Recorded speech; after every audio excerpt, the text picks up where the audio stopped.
we doing, everyone? Sam here, United People's TV. Sorry, I'm a minute late. I find myself rushing every morning these days. There seems to be too many things to do every morning, but I'm here. We're talking about Harry Kane. 10:04 seems to be the new 10:03. I'll try and get back to what I was doing before, but we'll speak about Kane. The reports coming from the Telegraph, from Matt Lawton, saying that Man United are planning a move for Kane. The initial talks are underway when it comes to due diligence. How much would Kane cost? How would it be to deal with Daniel Levy, who we know, well, Daniel Levy absolutely in the spotlight this week after Christian Stellini got sacked yesterday. Spurs' interim manager. We'll run through the full article. We'll discuss it this morning as a community, just like we do every single morning with all the news. Then we'll speak about some proper nonsense that I'm seeing around Neymar. Genuine nonsense. And I want to nip that in the bud at this point before the season's finished, before we get into any sort of nonsense around that. Ryan Gravenberch will speak about him. We're going to speak about Rashford, Shaw, and Sancho, and what Shaw said to him for the penalties. An injury to Bruno, that's a big talking point. After a picture on his wife's Instagram yesterday, then we'll speak. There's so many things to run through this morning, just like there is every single morning. Who's down here? Good morning to all of you. Nick Mark, you are getting banned on Facebook because you're sharing links to some other places. Just spotted that comment, so you're now blocked. Unlucky, mate. Good morning to you, David Webb. We've got Lily, Stuart, we've got Darren, Ricky, Josh. How you doing, buddy? Fred, T. We've got Carl. We've got Matt Bird. We've got Ian Cartwright on Facebook. Chrissy on Facebook. Tom Van Venruge. Alex, you're there on YouTube. Blakey watching from USA. Hey, there's tons of Reds around the world. For everybody, new episode of the podcast has just dropped. That's me, that's Neil, that's Bao, talking through that win at Wembley, the penalty shootout. I was there on the day. Bao was there with his son on the day. Some nice stories if you enjoy that sort of stuff. And we talk about the penalty shootout, the Manchester Derby final that's coming up. Spurs coming up on Thursday. We're getting to what the season's not. It's not petered out yet, but we're getting towards that business. Well, I suppose we're way into the business end of it right now, because in my opinion, if Manchester United beat Spurs on Thursday, I'd say that's top four pretty much secured. I mean, if we win on Spurs on Thursday and then we didn't get top four, that would be a calamity. That really would be a calamity. Now, let me just quickly get you the link here. If you want to listen to the podcast, remember, it's free to listen to for everybody. As always, one sec. Copy that link there. I've got so many things going on. Jeez. I don't know how many tabs I've got open these days. Stupid, really. Anyway, there's the link to the link tree. And on there, you'll find the podcast on Apple, on Spotify, on Google, on Amazon, and all the places you get your podcasts, all right? Free to listen. Give it a listen. Now, before we talk about Harry Kane, conversation that we need to have around this, because there's definitely some fear among United fans about Bruno Fernandes for the rest of this season after seeing this photo on his wife's Instagram. Bruno there chilling out with his foot up, elevated in a protective boot. And then you scroll down here and you see, oh, that's a little pair of crutches. Oh, yeah, that's an even bigger boot. We don't know the extent of this injury, all right? It could well be a little bit precautionary. It could well be, I don't know, slightly inflamed. Bruno Fernandes was able to play on for a fixed amount of time before he came off towards the end. So it's not as if it's terrible. But correct me if I'm wrong in the comments, but I don't think that Bruno Fernandes has missed a game in his entire career. Oh, he's missed like a handful of games, like a couple of games through injury. I think he's missed a couple through illness. Obviously, he's missed a couple of this season. I think through one this season, certainly severe, through suspension. He's not missed many because of fitness. But let's see what goes on Thursday.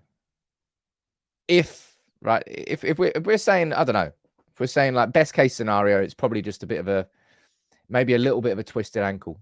You know, sometimes you can roll your ankle a little bit. It can get a little bit inflamed, but in a few days' time, you feel strong. But that's the best we can hope for. The worst is it's going to rule him out the Spurs game and maybe rule him out the Villa game, or maybe even further than that. But at this moment in time, I wouldn't try and feed hysteria by saying Bruno Fernandes is ruled out for. We don't know anything. All we can see is Bruno in a bit of a protective boot. Hopefully, that is precautionary more than anything. I'll go down the comments and see what you're thinking about. 1 second there. Let me close that. Whoa, geez. I want to take this moment here because I think it's a really appropriate moment for me to do it. I want to say, mate, Ned, you just gifted 10 memberships. Kevin, you gifted 5. And Alan, you've gifted 5. That's a triple gong. What's a triple gong called? I don't know. Bit. 1, 2, 3. But the reason I wanted to say that's a good time, I wouldn't say neglecting. I'm not neglecting at all. It's just I'm doing so many things at the same time that I still haven't done the members only videos, and I feel annoyed at myself for not doing that. I should just get that started, and I want to over this next week or two. And I know I've said that for the last couple of months. So Sam, you keep saying you're going to bring these things, and you're not. I'm working on all the emojis. I'm working on the new software for this. We've just brought on a new graphic designer. He's helping me with stuff. There's lots and lots of stuff going on. It's just I haven't brought the members only videos yet. So thank you so much. The reason I'm saying that is because I don't want people to just think, look, he's just taking all these gifted memberships and not doing anything off the back of it. I'm investing it, but I'm investing it in ways that you can't currently see, but you will see in the goodness of time, because when we go towards this transfer window, it's going to be in a very, very good position. Perry saying, Sam, you jinxed him. I didn't jinx him. Hey, look, Dan, you're saying, I hope it's a baby knock. He'll be fine for Thursday. I hope so as well. Jeez, we saw against Sevilla. We didn't need that Sevilla performance to show you the drop-off that can happen in this team without Bruno. But Bruno, I've always defended Bruno. I wouldn't say I defended him after the Liverpool game. I think everybody deserved their criticism after that performance. But Bruno's so integral to this team going forward. He really, really is. Absolutely so integral. Nathan, you're saying invest in it in mannequins and masks. Tell you what, I didn't invest it in enough masks because I didn't have Lindelof or Wan-Bissaka to put on that on the mannequin on Monday. So Erik had to pop in. Ashwin, you're saying we absolutely have to beat Spurs, no excuses. And speaking of Spurs, segue. That's where we talk about this. Because, right, Harry Kane, whether you want to, I don't know, there's not a whether you want to admit it or not, Harry Kane is one of the best strikers in the Premier League. Fact. Harry Kane has been one of the best strikers in the Premier League for the last 5, 6, 7 years. Fact. Harry Kane is an elite level goal scorer, right? Fact.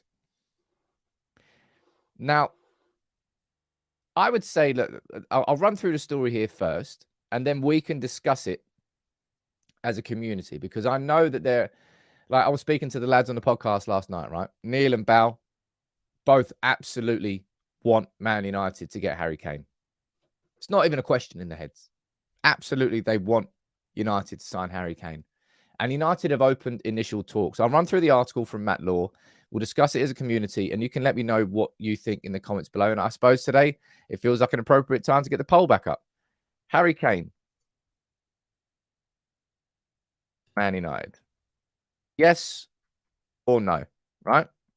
Yes or no. It's a simple poll. I'll look at that towards the end of the show. I'll run through this story first. Jordan, you're saying, morning.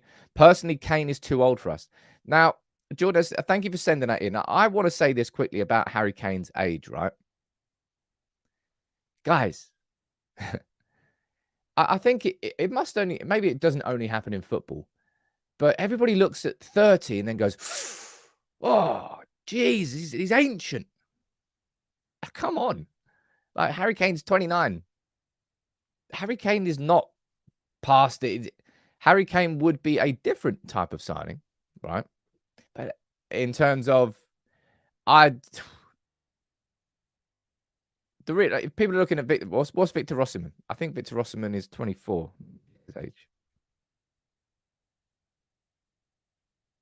Yeah, Victor Osimhen's 24, and in the heads of people, okay, that means that Osimhen's it can be at United for 6, 7 years and score X amount of goals. Like, tell me how many players stay at football clubs for like 6, 7 years. Tell me how many players stay at football clubs for like more than, I don't know, more than 5, roughly. Seriously, in the modern game, anyway. I know there was a little bit more player loyalty back in there, but Harry Kane turning 30 in July, I don't particularly see that as an issue. I think the issue that we kind of see is more towards the price, because we're looking at, let's be honest, you're looking at 100 mil for Harry Kane, aren't you? You are looking at 100 mil for Harry Kane. And Daniel Levy will not want to sell to United, which is, I've already done my videos, sort of my concerns and my red flags around United signing Harry Kane. And they all revolve around Daniel Levy. By the way, this is a man who released this statement yesterday saying, look, Sunday's performance against Newcastle was wholly unacceptable, devastating to see. We can look at many reasons why it happened. Whilst myself, the board and the coach and the players must all take collective responsibility, ultimately, the responsibility is mine. And then I'm going to sack the manager and then go, Daniel Levy is not going to be an easy person to deal with. I'm going to read a few of your comments out before we head into this article and we read it properly. Carl, forget about Kane. Too slow and too old. He's Wout Weghorst with a bit more accuracy shooting. Dude, that is the most outrageous comment I think I've seen about Harry Kane. I know you can question his pace and his position. He's about, dude, how many? Come on. Stuart, 30 years old, but very experienced and consistently gets 20 plus goals every season. 100 mil for 3 good years, says Mr. Roo. If one of those 3 years includes winning the Premier League, would anybody question whether Harry Kane was a bad signing or not? I don't know. I think the Harry Kane concerns around the price are probably the most prevalent concerns, in my opinion. I think the age is something that you can just get bogged down into. Salim, you're saying forget about Kane. We need a long-term player. I think in an ideal situation, Matt, like if we're talking dream scenarios, we're talking absolute dream scenarios, you're probably looking at Manchester United signing a striker like Kane or Osimhen and also signing a striker like Evan Ferguson. Signing somebody who's ready-made, who's top class, who's elite, who comes straight into your team, and also an understudy who can also score plenty of goals. And then after 3 years or so, can come in and sort of emerge, not as a replacement, but as somebody who can dovetail with that player. That will probably be dream situation, but United won't be able to afford that. Let's read this article, because this is going to be a debate which I think rumbles on. This will be rumbling on because, look, according to the Telegraph and Matt Law, Man United are planning a bid. All right, so let's read this together. Manchester United have started to make attempts to find out what it will take to sign Harry Kane, with expectation increasing that the signer will not sign a new Spurs deal. It's an important part of it. Kane, this is his last year that Spurs can get a price for him, because his contract runs out next year, which means that in January, he'll be able to speak to clubs like Bayern Munich outside of the Premier League and sign pre-contract agreements. So this is the only summer where they can actually get money. Richard saying, are his ankles still a risk? That was Kane of old. I think if you were to look at Harry Kane, in fact, I'll put it up now because I know it's not. Harry Kane injury history. His glass ankles, we all remember that at the start, right? Nah, man. That's not really an issue with Harry Kane anymore. Let's pull this up here. We can see here. That was when his last actual injury was. 2020-21 season, which will tell you everything that you need to know.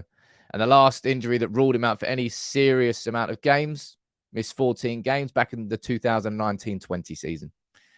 If you go back to the earlier days, yeah, that's when you can start getting the ankle injury. And you could probably go back a little bit further and get some more, I'm guessing. Oh, metatarsal fracture. Didn't know he did that. I wouldn't say that injuries are a concern with Harry Kane anymore. Gavin, you're saying Kane is getting on a bit, so I don't like him as a player and a person.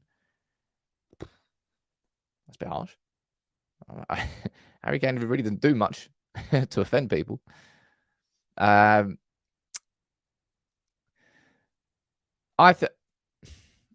can understand. I tell you what it is, right, with Harry Kane and with Victor Osimhen. I think, like, I'm going to use Neil and Bow as an example because we were just having this conversation last night. The reason a lot of people want Kane is because they've seen Kane. They've watched a lot more of Kane. They know how good he is, right? So it's about knowing what you understand, what you can see, and not. Let's be totally honest. For the majority of us, we've watched more of Harry Kane than we have of Victor Osimhen, and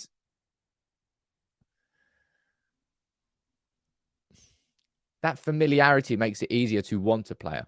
And also, on the other hand, when you look at how good Victor Osimhen is doing elsewhere, it's just like, oh yeah, just slap him in there. He'll be a brilliant signing. But if United, and this is an interesting point, I think, to make at this point, right? If United really are doing this, right, according to Matt Law, they are. Let's find out how this is followed up. But if United are already starting these conversations and having these moves now, by the way, it's the 25th of April. The one thing that we would say about Manchester United is we need to improve. I said it last summer. We need to improve the actual operations of our transfers. That means how early we're having these conversations, how quickly we move. Remember last summer, I don't need to tell you, we waited until we got pumped by Brighton and Brentford before we actually found the wallet down the back of the sofa. That has to change this summer. And whether or not you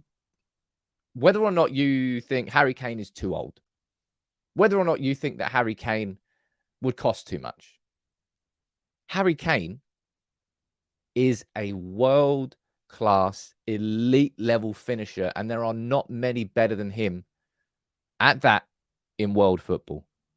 And there haven't been for a long time. You can't just dismiss the idea of Harry Kane because you think he's a couple of years too old, because you think he's going to cost 10, 20 million too much. You can have concerns around it. Fair enough. But I'm still very much on the fence around Kane or Osimhen because I'll be honest, I've done my scout report. I've looked into Osimhen a bit more, but I feel like I still need more information.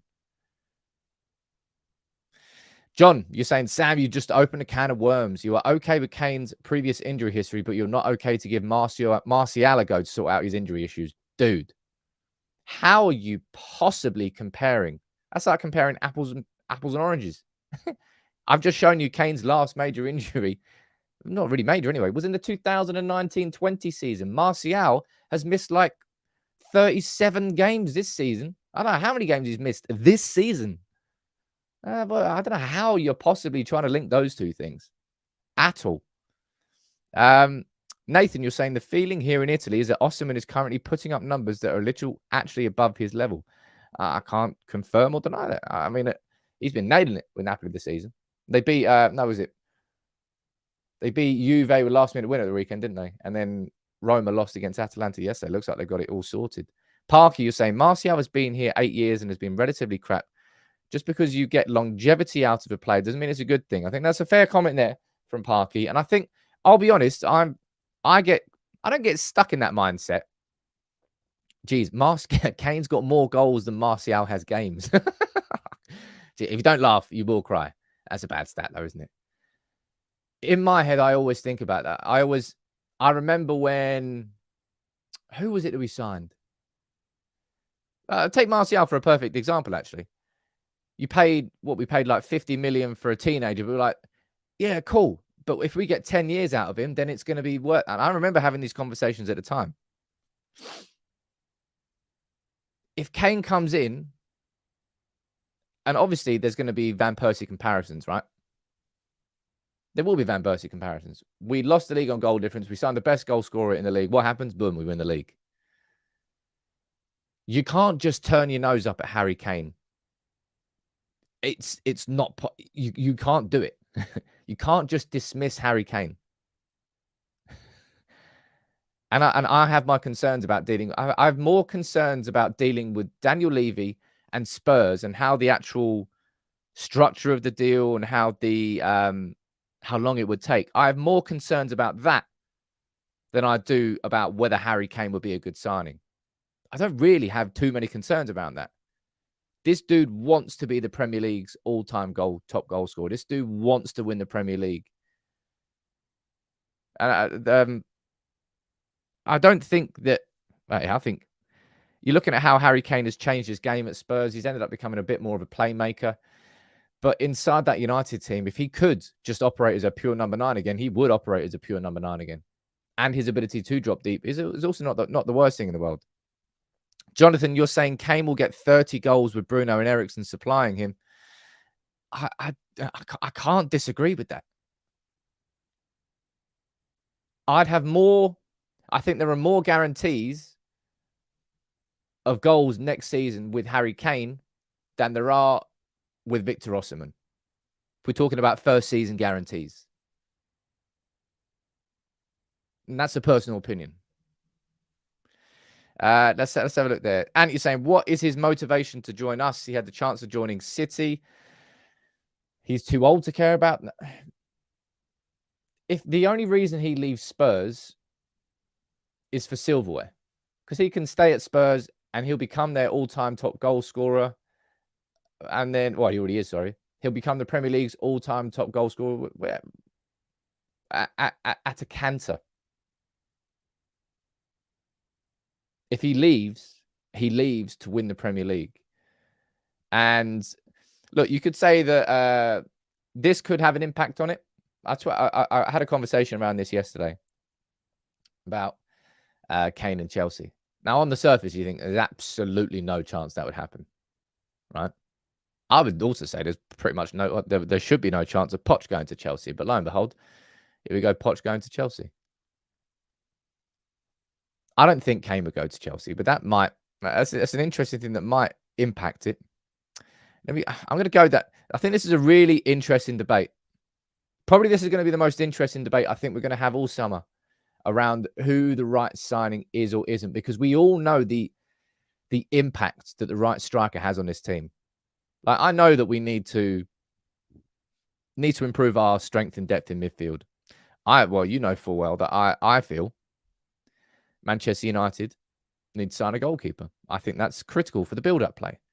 But even if you just take this Manchester United team of today, you take it into next season, and you plonk a world-class number 9 in, shit me, we are scoring so many more goals. So many more goals. Because we are creating, as Jonathan said down there about Bruno and Eriksen creating and Harry Kane just being in the right position at the right time. He's easily scoring 30 goals. Chelsea, of course, are signing Christopher Nkunku. Is Lukaku going back there as well? I don't know. Roland, you're saying, Sam, how about your stance on signing players who are just about to hit their prime? Is Kane a bit of a shift from your stands? It's a fair point, because in an ideal world, I would like Manchester United, but it's about that blend, isn't it? About signing up-and-coming players who are young. Maybe they're 21, 22. They've got a bit of talent, but they haven't quite reached their peak. Someone like Anthony, perfect example of that. But you need to mix it with quality. And if you're looking at what United need up front, what United don't need in isolation up front is someone like Evan Ferguson, right? He could come in and he could be scoring a brilliant amount of goals for our club, right? But I would probably put Rasmus Højlund in that same category. That sort of kind of rough around the edges, clearly got some talent in there, but that's not what Man United need. What Man United need is just an unadulterated goal scorer, ready to come and just bang 20, 30 goals in for the season. Done. Someone who feasts on goals and has experience in doing it. And that's why I think, in my opinion, I think you're only looking at one or two options. You're looking at Osimhen or you're looking at Kane. You could probably throw Gonzalo Ramos into that. Don't particularly know how his season's been going. I think Benfica have been killing it, but then actually got walloped in the Champions League. But someone like Rasmus Højlund and someone like Evan Ferguson, they're like second tier. And I don't mean that in a horrible way. But they're the sorts of strikers I would put down as a second striker signing, not the top draw signing. More comments from you down here. Really interested to get your comments. So thank you all for engaging in this, because I think this is as I said, I think this is a debate that will rumble on all summer. Jordan, you're saying, what do you think about the Neymar possibility? Choose between Kane, Neymar, or any midfielder. I think we need a striker and a defender and a keeper, but who? Hey, look, I was going to speak about this a little bit later in the show. I'll speak about it now, Jordan, because you've brought it up, right? There's going to be a little video. If you don't follow us on TikTok, by the way, the link, as always, is here, right? Please do. If you enjoy your content that way. There's a video I'm going to do that's going to go out on TikTok and Instagram, Facebook Reels soon after this. But Neymar, right? Can we just hold up? Nonsense. Utter nonsense. Right? If we're looking at mistakes that Manchester United have made in the transfer market over the last 10 years, and I'm looking at this dude, the perfect example of Man United making a mistake this summer. Someone who's a mature, bags of talent, incredible player, game changer, winner on his day. Yeah. Somebody who disappears sometimes, comes back in sometimes. You talk about injury records. Yeah, no chance. That's pure, utter paper guff. At least I hope it is. Mo Sadded, you're saying the age is not the issue. Kane ghosts in big games. I mean, he doesn't, does he? How many North London derbies has Harry Kane scored in? Harry Kane scored. That's just you're making that up, and I can't prove it with numbers here, but I know that Harry Kane. As I said, you can question Harry Kane's price. You can question his dealing with Spurs if you want to. You can question his age. You cannot question his quality in front of goal. There are not many better in world football, and there haven't been for a long time. Bebo, you're saying if we can't get Osimhen, definitely get Kane, but I think we need 2 striker signings with a backup like Jonathan David or Victor Gyökeres. He was the one who plays in the Championship, right? Is it Coventry? I think it's Coventry. Sonazay say his name. I'm going to call him Jaros. Imagine I was calling him Victor. What are we saying down here? Swap Maguire for Neymar would be a good deal, would it? I don't know. But yeah, no, I'm glad to see the overwhelming majority of you down there in the comments are sort of on the same wavelength as me around Neymar. But let's finish this Kane story because, yeah, we've just been debating it. I haven't even read the article yet. I apologize about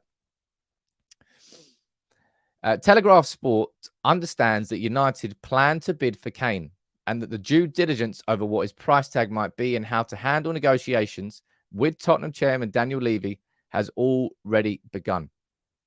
The prospect of United making a serious offer for Kane is a nightmare for Levy, who looks to be faced with the decision of whether to sell him or lose him for free. He's got 12 months left on his current contract. Tottenham sources believe there is currently little chance of the striker recommitting himself to Spurs this summer. United are well aware of how difficult Levy will be to negotiate with. And I think that, as I said, that for me is the biggest concern I have over Harry Kane. Honestly, genuinely the biggest concern. More of a concern about anything to do with his price, anything to do with his age, is dealing with Levy, because the one thing that United cannot afford to do this summer is repeat the mistakes of last summer. And that is signing players late. That is taking a long time to get through negotiations. And that's why that's a big red flag, is Daniel Levy for me. Kane's not a winner, not got a top athlete mindset. I wouldn't want Kane. I don't know why the Kane situation is, I don't know. Why is it that people can look at Harry Kane and just not, and I don't know, kind of slag him off? Is it because he's stayed at Spurs so far in his whole career? You know, we've so many people, there's no loyalty in football. And then there's loyalty in football. He's not got that winning mindset. Spurs are the ones that absolutely screwed that up when they had Pochettino. All they needed to do was back him with a little bit of money and they would have won the Premier League. Mate, Harry Kane is... If you think I'd be upset if United signed Harry Kane, you'd be mad. You'd be absolutely mad. I think Harry Kane would be an incredible player inside this United team. I also think that Victor Osimhen would probably be an incredible player. And they are 2 different types of players. Victor Osimhen is that athlete. His work rate, his movement, that's where he's got positives over Harry Kane. But if you want to talk about a massive difference between Kane and Osimhen's game, link-up play. Osimhen really would operate only inside that penalty box. He will, and which is technically kind of what we need.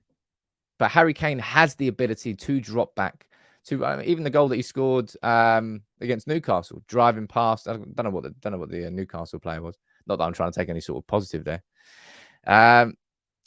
He stayed there for nothing. Proved that's it. Nil trophies. Man, people. I don't know. Kane is consistent. People have a lot of hate towards Kane, don't they? Certain people, anyway. Kane is perfect to give direct impact and give us time to pick a proper striker in the next 2-3 years without pressure. Osimhen would be the dream, says Jasper. Can see Bowley chucking loads of money. I mean, you probably would say that, but I don't know if Chelsea can even do that this summer. Kane is too expensive for a 30-year-old. Wait a year and get him for free. I don't think if we wait, I mean, I think if he does leave, if Kane leaves Spurs this summer, I think he either goes to Manchester United or he goes to Bayern Munich. I think they are the two legitimate options. That's what I think anyway. Why is it that he didn't move to City? You know, when it seemed pretty much certain that Kane was moving to City. Was it something that Harry Kane just decided to go, nah, never mind, I'm actually staying at Spurs? Or was it something that City pulled out of? You let me know. And you're saying Kane has scored more goals against Arsenal, Chelsea, Liverpool, City, and us than any other striker since 2010. No, man, he bottles it in big games. It's easy to say, but Kane won't go to United. Levy wouldn't let him leave. Kane doesn't want to go abroad. Man, there are so many contrasting. I think that's the best way I would describe this debate that's going to go on. It's contrasting opinions. There's so many different angles and viewpoints. Jibak, you're saying that Kane is a classic Ed Woodward signing.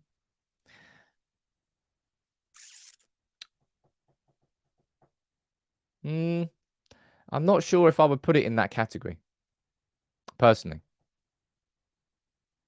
I'm trying to think of other signings that go into sort of that category.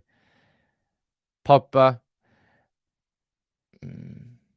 No. Di Maria. Not really.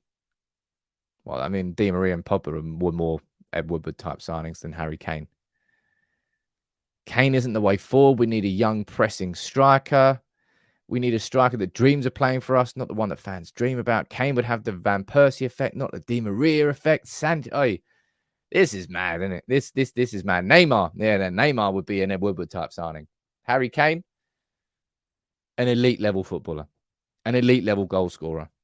And according to the Telegraph, Man United are planning a bid for him. Let's see how this one develops. Clearly, actually, let me check this right. We've had the poll up for what? About 25 minutes or so. Let me see how many votes are in here. We have got 850 votes. And 65% of you so far are saying yes, with 36% of you saying no. So right now, 2/3 of you, as a community here on YouTube, right now, 2/3 of you are saying thumbs up to Harry Kane rather than thumbs down. Let's find out. Let's find out. John, you really don't know Harry Kane. Kane's goal average over his history, including England games, is 0.6 per game. Not that good for a striker. You really don't know Harry Kane. You're really trying to find reasons to say why Harry Kane isn't an elite level goal scorer. And as I said, you can criticize any part of his game, his age, the fact that he's not won anything in his career. The dude's a goal scorer, utter goal scorer. You can try and pick holes if you want, but you can't pick holes in that. And you're kind of making yourself look a little bit foolish if you're trying to. FJC, you're saying we still need to find a style of play next season and then find a striker that fits that style. We won't win the league in the next 2 seasons. A lot to do. Well, next season, the progression of, if we finish inside the top 4, we won the League Cup, and maybe we win the FA Cup as well. Imagine that, a cup double and a top 4 finish would be an incredible first season. Then the expectations next year are going to be that we challenge for the Premier League. If we fall short of the Premier League, then it's probably ties in line of where the expectations would be. But we should be challenging next year. That's what I think so anyway. If we get it, because we're building upwards, right? We're building upwards. And if we're building upwards from this season, I think we should be looking at challenging for the Premier League title, even if we do fall slightly short. There's still so many comments coming in around this Harry Kane situation. I can't really move on. It's an interesting debate. People always seem to. Do you remember? I called this out. People trying to call me xenophobic throughout the Sheikh Jassim and Jim Ratcliffe situation, right? And I was like, first of all, Google what xenophobic means, because you probably don't know what it means. Second of all, I never look at any player and think, well, all right, where they're from. Right, okay, I'm going to judge him differently. I don't. And there's no subconscious going on. The reason that I know more about Harry Kane is because I see Harry Kane more. I watch him play more. Therefore, there's more up there about Harry Kane. Whereas Osimhen, you have to do your research. You have to take the time to go and watch Osimhen play and take all of that into account. If he's such a good goal scorer, why doesn't every top team in Europe want him? City wanted him. They were about to sign him. And then it didn't happen. As I said, I can't remember why that didn't happen. I think Bayern Munich will absolutely be all over him this summer. What are you saying, Daniel? We have to remember that we need to have a certain amount of English players in our team. Well, I don't think that's not going to be an issue. Not with the amount of young players we've got coming through as well. Where's the money? The money, I would say, is the money's the big concern. Money and Daniel Levy. Because of FFP this summer, we're going to have a limit.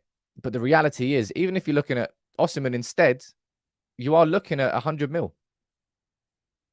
You are looking at 100, whether it's Harry Kane, whether it's Victor Osimhen, for United to sign the quality of the striker that we want this summer, we're spending 100 mil. That's how much that elite level goal scorer is going to cost. So you can be pissed off at us spending 100 mil on Harry Kane. We're going to have to go and spend the exact same amount on Victor Osimhen. Bayern won't pay 100 mil for Kane. I think Spurs would sell Kane for less to get him out of the Premier League. I think so anyway. Bayern, they're definitely going to be after Osimhen. It's bad, really, because you've seen Bayern's problems this year all revolve around not having that elite level Lewandowski replacement. United and Bayern are going to be going after the same players this summer, the same strikers. So Osimhen and Kane, they're two conversations that both clubs will be having. And that's a big reason why these conversations have to happen early. Man United need the awareness saying, right, okay, we know that Ten Hag needs that striker this summer. We need to go out and move early, because if we don't, Bayern Munich will end up going there first. Now, I reckon that Marcus Thuram is a conversation that I think would be a pretty smart conversation to have. He's going to be available for free. Borussia Mönchengladbach, that's who he played for, obviously came on for France during the World Cup final. A player who can play in a pressing game. I think someone like Marcus Thuram could be a good secondary striker signing. And then that might be a smart sign that you can get for free. If it doesn't quite work out, you can sell him for a profit the year after anyway. Alan, you're saying the difference is age. Osimhen might even improve. Kane won't. Dude, Kane doesn't need to improve. Kane just needs to continue scoring. Have you seen how many goals he's scored this year in an absolutely bang average Spurs team? As I said, you can have a go at his age and you can have a go at the cost and X, Y, Z, but to try and deny that Harry Kane is a top level elite goal scorer is a bit mad. It's a bit weird, but because you can't ignore the facts. You really can't ignore the facts, right? Last comment here on the Kane situation, because Jay Moneyboy, you sent in a super chat, and then we'll move on. I want to have a little conversation. We've got Gravenberch. We're going to speak about a few more things from the game yesterday as well, and then we'll talk about the takeover, because of course this is deadline week. Jay Money, thank you very much, dude. What are you saying? We have to get a young striker now than having Kane for 1 or 2 seasons. We need to build with young, hungry strikers. Kane is too old for 100 mil when you can add 30, 40 to that and get Osimhen. You reckon Osimhen's at 140 mil? Jeez. If we sign Osimhen for 140 mil, goodbye to us making any other signings this summer. My word. And that is an issue. Man United, because we've lost money over the last 3 years as a business, there will be restrictions on how much we can spend. Of course, that wage cap is it's not really a wage cap. It's I think your overall, your wages of all your players and staff, it can't be more than 70%. Now, that's not the case this year. That's going to be the case, I think, in a year or two time, but that's where FFP is going towards. So United have got to get towards that. I understand the idea of getting a young striker. I do. But Harry Kane is not old. He's literally 29 right now. He turns 30 in July. So by the time, if he was to join Manchester United, by the time he kicked a ball next season, he would be 30. But Van Persie was 30. Was anybody upset at us signing Van Persie? Curious question. What is the difference? Because nobody was upset. I mean, I was over the moon when we signed Van Persie from Arsenal. What's the difference? Why is it now? I know I'm asking you a question. I want you to let me know in the comments. Why is it different now with Harry Kane? Is it just the money involved? I'm guessing it's just the money.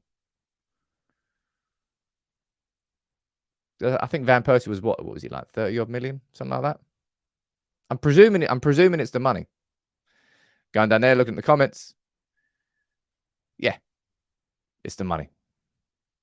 The money is there you go. That we've identified what the problem with Harry Kane is.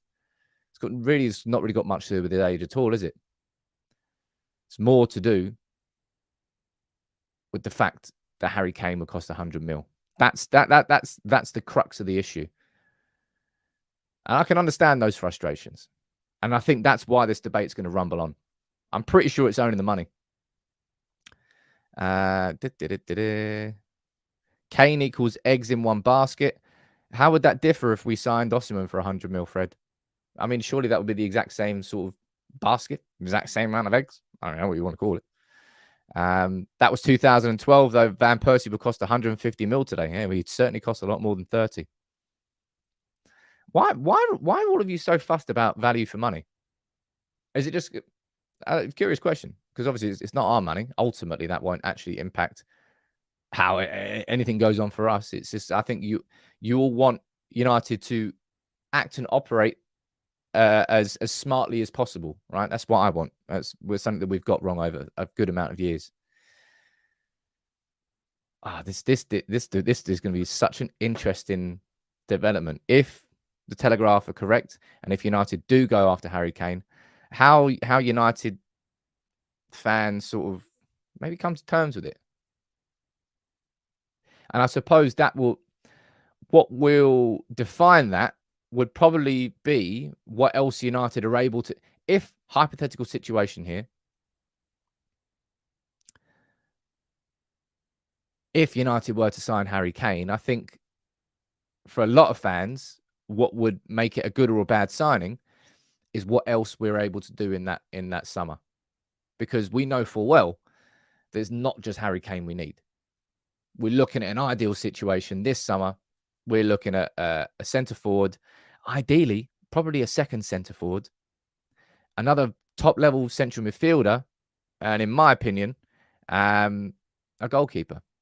And then there's conversations that are all surrounding a potential right back as well. That would probably be the definer as to whether people are angry with us spending 100 million on Harry Kane. It's more the idea that, yeah, we need that crown jewel up front, but there's still holes around that team. Can we afford to spend 100 mil on that crown jewel when we really don't feel like we have a complete team behind him? I think we've got the complete starting 11, but we don't have the complete squad, do we? Wayne, you're saying, I think most of us are fed up of constantly being bent over a barrel. And I think that's a pretty fair comment. And that's, yeah, I can understand. See, when you talk about it, you talk it through, you can really sort of chip away as to why United fans might be annoyed with it. And that I understand. Overpaying for players. That's what we did in the summer. We made the right signings in the summer, yeah. We overpaid massively because we weren't having these moves. We weren't opening conversations this early. We went a little bit too late. But Harry Kane would not be a bad signing. right, in any way, shape, or form. Right, he'd be a great signing. Whether he'd be the perfect signing or not, let's find out. Now, in terms of moving on to other signings, this is not the first time that Ryan Gravenberch's name has come up, and I don't think it will be at all. Gravenberch, of course, I've explained this to you many a time, and Gravenberch was the player that Ten Hag brought through Ajax's academy to replace De Jong when he went to Barcelona, and he kind of came into that mold and ended up having a partnership with Alvarez that was very, very good for Ajax. Went to Bayern Munich, and he's since been on the bench. Now, we may well be signing Sabitzer on a permanent deal for around 20 mil from Bayern Munich, but Ryan Gravenberch, that would be for me, that would be a very, very smart signing. And if I remember correctly, Santi J, he's a Spanish journalist. Who's he write for? No, Foot Mercato. Oh dear. I was just saying about the nonsense that Foot Mercato has been reporting from there. So maybe this is a little bit of nonsense. I believe he was the first person to the Weghorst to United story, if I remember correctly. Jonathan, you're talking about Liverpool going after Gravenberch. Yeah, of course I've seen that. But you know what? I'll put that in the exact same category as Lisandro Martinez. Arsenal were all over Martinez. And I remember doing a video. I was going to a wedding last summer. I was going to a wedding. I think I did the video just before, or actually might have been released on the day of the wedding.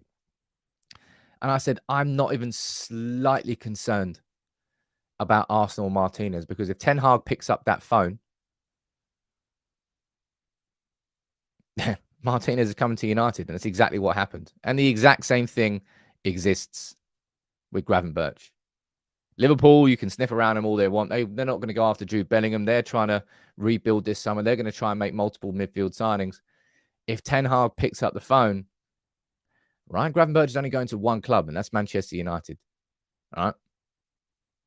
FP are down there saying the same goes for Urian Timber. Yeah, these are the sorts of relationships that Ten Hag has built with his players at his previous clubs. It's why Anthony was so excited about coming to us. It's why Martinez wouldn't even look at Arsenal.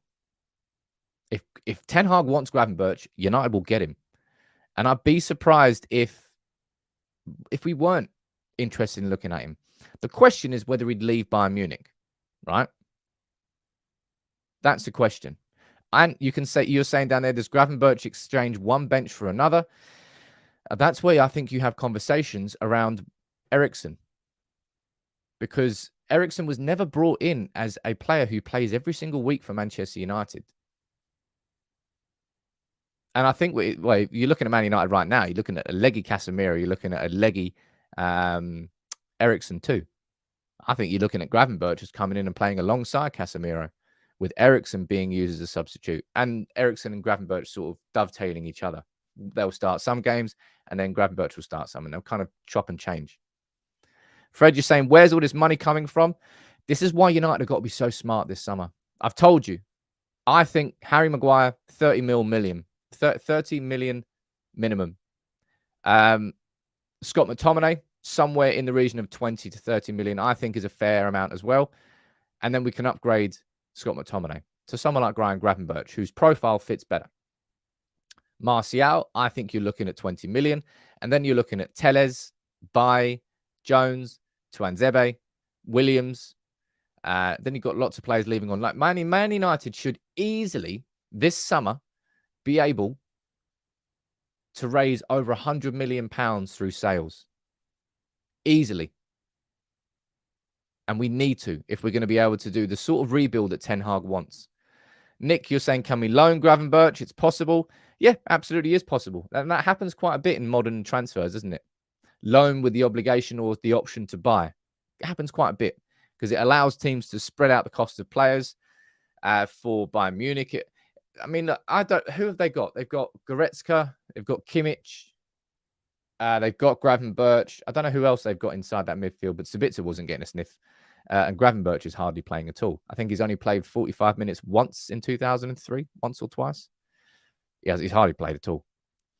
Henderson, of course. Dean Henderson. You're talking, again, Henderson, minimum 30 mil, I would say, in the grand scheme of how much players are. I know it sounds silly to say, but that's what happens in the market these days.